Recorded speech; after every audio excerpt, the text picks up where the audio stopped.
the best way to use data to understand how to manage a business is to innovate, to try new ideas. Some customers, not others, some employees, not others, and figure out, did it work?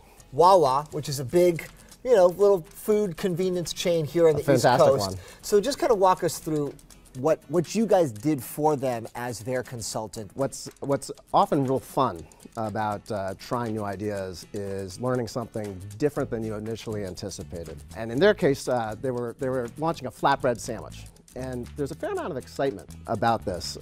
Some research said consumers liked it, and if you looked just at the sales, it was selling pretty well. In using big data and using software and using an understanding of trends, it was really valuable to see not just the primary effects, is the sandwich selling, but the secondary effects. Are we selling fewer of other sandwiches? And are we selling more chips? Are we selling more soda?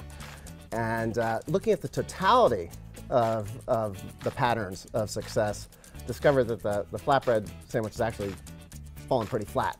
So the idea there, is it's cannibalizing sales? Like, is the flatbread cheaper than what people would have bought anyway? Like, if you have a breakfast item and this, I don't know, I'm just making up numbers. That's exactly it. was $2, but originally they were buying the $4 thing, and so you made it worse for yourselves. Exactly, and so in fact, you may be just trading off in ways that you don't anticipate. And what you need to do is find observations where what you've done is having halo effects, not cannibalization effects. Look, how do you guys decide, nope, we're just going to literally kill this product, it's not worth it? About 40% of ideas just fail flat out and there's kind of no recovery. That doesn't mean 60% work. What that means is that 60%, often through multiple efforts, eventually lead to success. So it may be that there are opportunities that, oh gosh, at a different price point we might be more effective, or if we'd only had more media that supports this. So anytime an organization's trying a new idea, be that product oriented or market oriented, often you want to try different versions of it. So you can think of a discount as buy two, get one free, right, or 25% off. Conceptually, you could do some math and say, oh, those are all identical.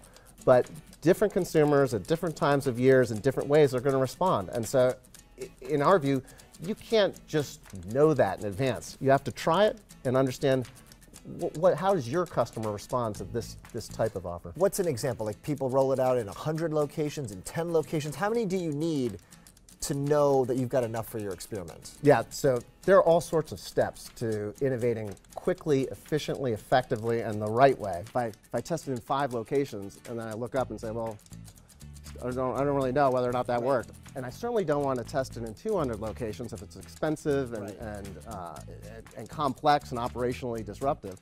So that's what part of our platform does. So it asks and answers the question, and it depends on what are you testing, and like how long are you going to test it for, and what are the patterns there? Are you testing an individual SKU, or are you testing a whole category? Is it something that's trying to drive traffic for the entire store? And so that is an answerable question, and what's important is it's answerable in advance. In today's world, it's not about one simple answer. It's about understanding the nuances of where can I target this, to the locations, to the customers, to the areas where it's going to be effective, and how can I tailor the investment I'm making. Hey there, thanks for checking out CNBC on YouTube. Be sure to subscribe to stay up to date on all of the day's biggest stories. You can also click on any of the videos around me to watch the latest from CNBC. Thanks for watching.